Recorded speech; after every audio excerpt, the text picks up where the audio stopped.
There's a checkbox on a federal tax filing sitting in a cabinet somewhere in Sacramento right now. One little box marked yes, and that single check mark may end up being the costliest thing Meghan Markle has ever associated her name with. Here's what was happening while most people weren't paying attention. Every camera in this story has been aimed squarely at Harry. The Invictus budget, the redacted agreements, his face on every thumbnail, soaking up headlines like someone caught in a storm without a raincoat. Harry, Harry, Harry. But there's another document. Music. Quieter, less flashy, and attached to a different name. It's Archewell's IRS, Form 990. On that form is a box that states, our finances were independently audited by an accountant, checked, certified, submitted to the federal government. And for 2 straight years, not weeks, not months, but 2 entire years, a licensed charity watchdog has been requesting a copy of that audit. 3 letters, 3 dates you'll remember before this video is over, and 3 times, complete silence. Nothing about her brand looked authentic from the very beginning to anyone paying close attention. She built a reputation around using opportunities and leveraging people to move herself forward. It wasn't a brand grounded in substance, it was a brand built on access. So forget the jam, forget the Invictus thumbnails carrying the weight of the story. Because the real question isn't where the charity money went. The real question is this: who signed a federal document certifying something that, at least right now, can't actually be produced? By the end of this video, you'll know the exact timeline of when things started unraveling. You'll know which document watchdog groups are still waiting to see. And you'll understand why a 2-person board transformed this from an embarrassing optics problem into something a regulator could potentially take a serious interest in. That's my promise. Let's dive in. I know what some of you are thinking. This is old news. The California issue happened back in 2024. They fixed it. Governor Newsom said it wasn't a big deal. So why are we talking about it now? Because it wasn't really fixed. And here's the connection almost nobody made. In May 2024, California flagged Archewell as delinquent. It couldn't legally raise funds. It couldn't spend them either. The official explanation from the Sussex camp? A payment got lost in the mail. And Governor Gavin Newsom stood in front of reporters and essentially described the whole thing as wildly exaggerated. A routine paperwork issue. Fine. Most people accepted that explanation. Most people moved on, except it happened again. May 15th, 2025, almost exactly 1 year later, the registration lapses for a second time. And according to Charity Watch, the organization that's followed this more closely than just about anyone, the latest filing California has on record for the charity is from fiscal year 2023, not 2024, not 2025. Look, 1 delinquency? That's a misplaced envelope. That's a bad Monday. A second delinquency in a separate fiscal year, while your latest filing is already 2 years behind? That's not a bad Monday anymore. That's a pattern. And regulators don't look at patterns the way the public does. This isn't tabloid gossip. This is a charity operating under California law while filing federal tax returns under penalty of perjury, experiencing 2 separate compliance failures within 3 years, all while shifting into a structure that naturally gives the public less visibility than the old model did. That's not celebrity drama. That's a structural issue. And structural issues aren't solved with music, a press release, and a friendly governor. Harry's heartbreak as Hollywood insiders continue distancing themselves from the Sussexes. The struggles surrounding as ever have become impossible to ignore, and more people are beginning to notice.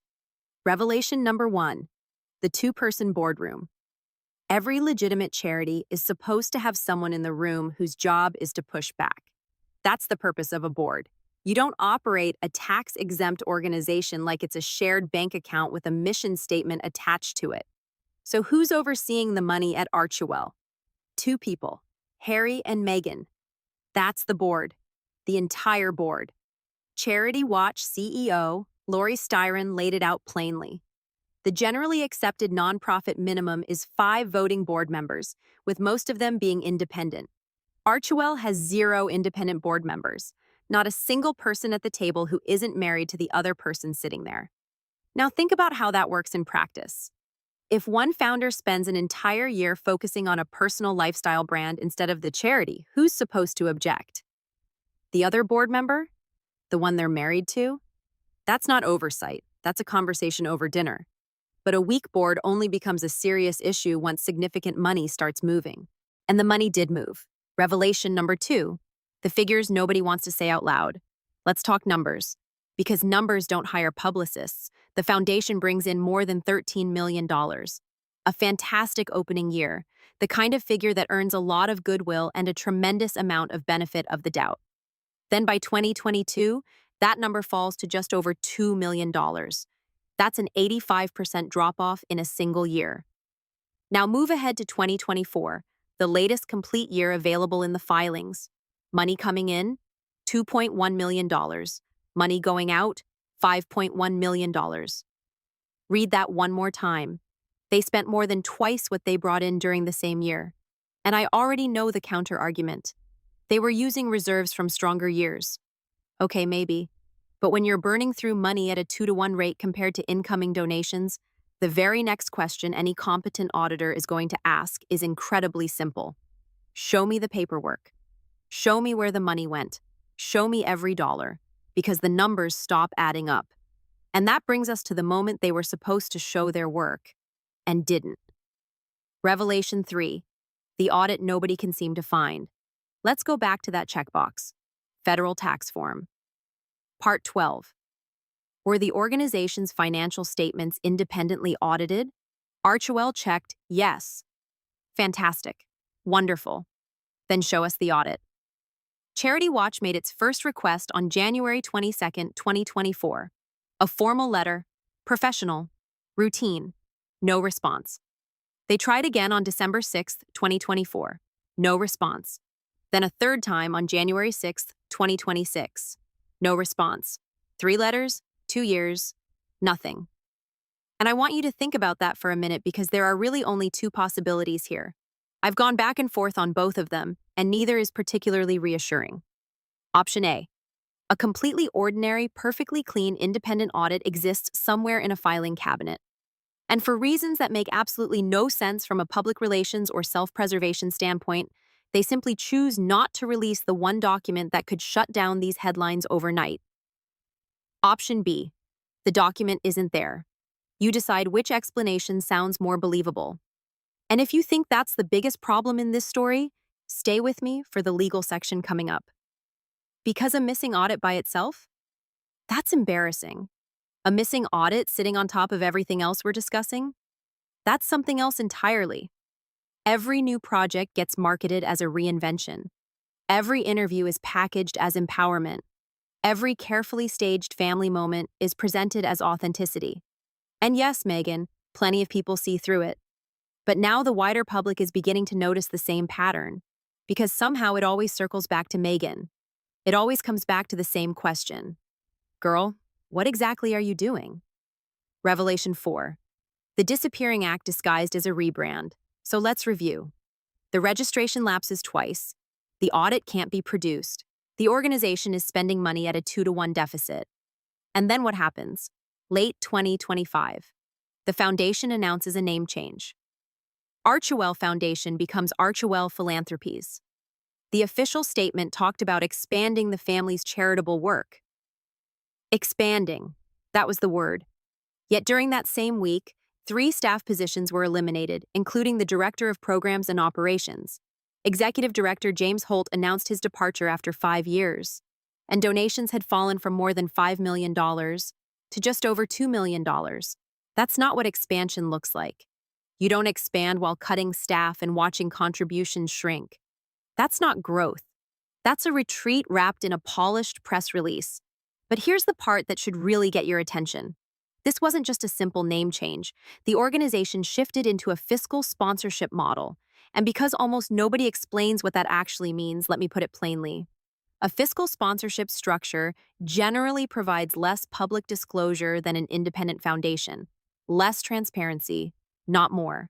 So at the exact moment scrutiny was reaching its peak, The deficit, the missing audit, the repeated delinquency notices, all piling up together, they moved into a structure that makes the finances more difficult to examine. Not easier, more difficult. That's not coincidence.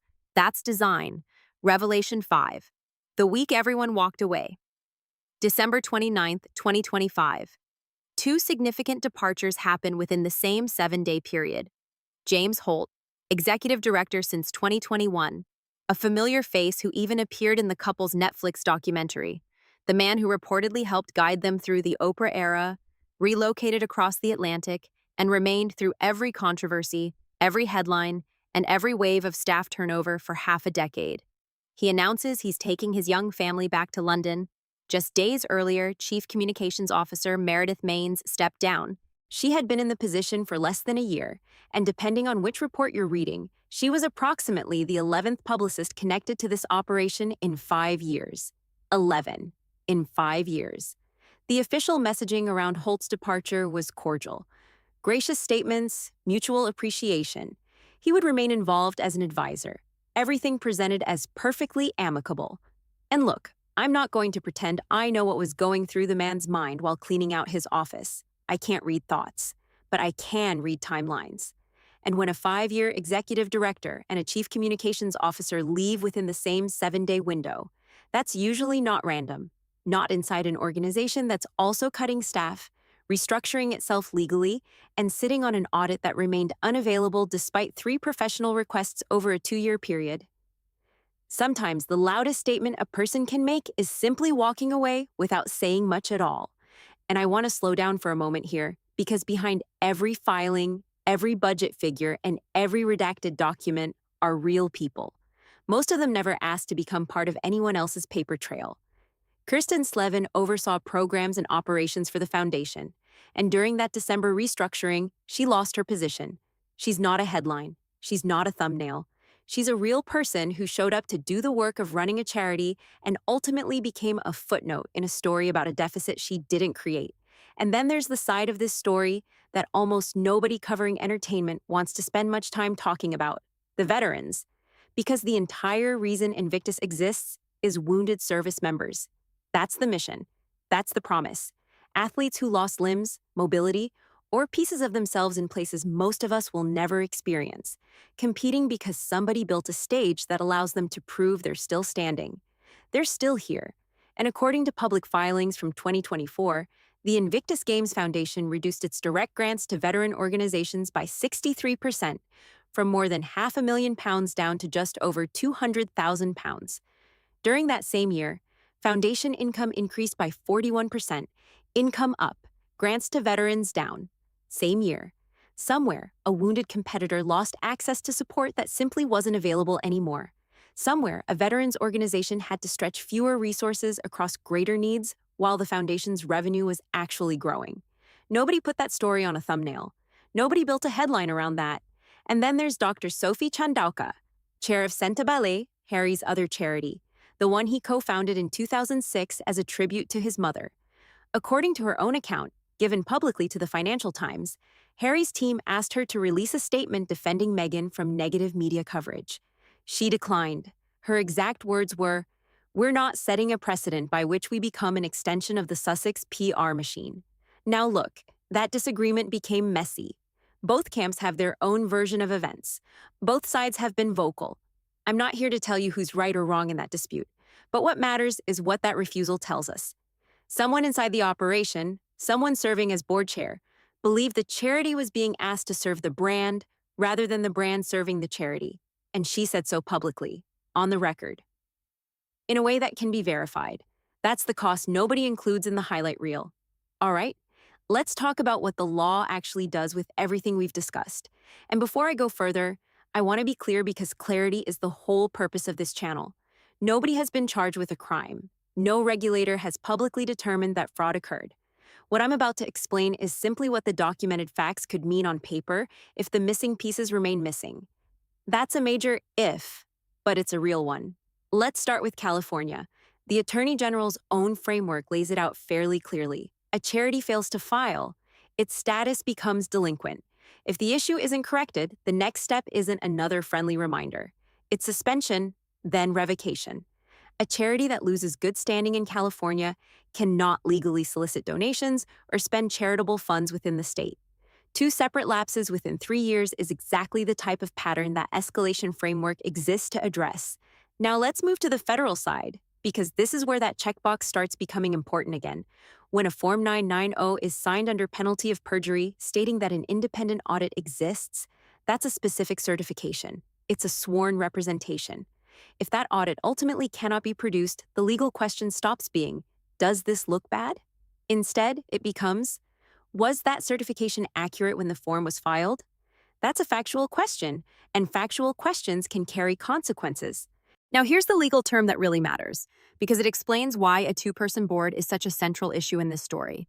It's called an excess benefit transaction. That's the IRS's language, not mine. Put simply, it refers to situations where an insider of a nonprofit, a founder, officer, or someone with significant control receives a private benefit that exceeds fair market value from charitable resources. When that happens, federal law doesn't necessarily stop with penalties against the organization. It can impose excise taxes directly on the individual involved, and in some cases, that individual may be required to repay the benefit with interest from their own personal funds. I want to repeat that because it's critical. That penalty doesn't hit the charity's account, it hits the individual. Now, has anyone publicly alleged that's what happened here? No. Has the IRS, as far as we know, opened that type of investigation? No.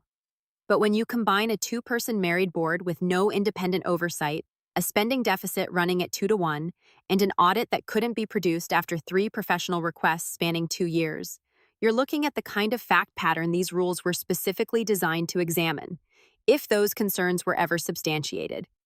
And if you layer the business implications on top, things become even more complicated. Reputation is a form of collateral, especially when your name is the brand. Meghan Markle may have a problem that extends beyond negative headlines because public sentiment appears to be shifting. Although some would argue that shift already happened long ago, the possibility of widespread public support for her seems increasingly limited. And when a charity connected to your name starts generating stories about missing audits and registration lapses, corporate partners begin calculating risk for themselves, because that's what businesses do. And contract law has a term for agreements entered into based on facts that later prove inaccurate. It's called material misrepresentation. And under certain circumstances, that's the type of issue that can allow a partner to terminate an agreement or attempt to recover money that has already been paid. That's the real fallout. Not gossip, not people talking online, actual legal mechanisms, potential excise taxes, contractual consequences. All of it sitting there, waiting on one document that nobody outside that office appears to have seen. So here's where I ultimately land. And I want to tread carefully because careful analysis is the whole point. I cannot tell you Meghan Markle committed fraud. I don't have evidence to make that claim. And anyone on this platform claiming they know for certain is selling confidence they haven't actually earned. But here's what I can tell you. A two-person board, a deficit, where spending exceeded donations by a factor of 2. 3 formal requests for an audit that was certified on a federal filing, and 3 times no response. 2 separate compliance lapses with the state of California within a 3-year span. A restructuring that happened precisely when scrutiny was at its highest, moving into a model that gives the public less visibility, not more. And 2 senior executives leaving during the same week, presented as nothing more than coincidence. Now, taken individually, you can explain every one of those things away. A mistake, a rough financial year, an administrative oversight. People leave jobs all the time. Checks get lost. Fair enough, I'll grant you that. But somewhere around the 4th or 5th accident, the word coincidence starts carrying more weight than it can realistically handle. The paperwork doesn't have a publicist. It doesn't have a communications team. It doesn't care who's popular and who's unpopular. It simply sits there, filed, dated, publicly available, waiting for someone willing to read it. And right now, that paperwork is asking a question that 3 separate letters from a licensed watchdog organization couldn't get answered over the course of 2 years. So I'll ask it once again, here on camera, where it's part of the record. If the audit is clean, if there's nothing inside it that would concern anyone, why has it never been produced? Not once. Tell me what you think is in that document. Tell me which filing you'd want subpoenaed first if the choice were yours. And tell me this, when all of this is eventually answered one way or another, whose name do you think ends up attached to the explanation that's been missing this entire time? Leave your thoughts below. I read every single comment,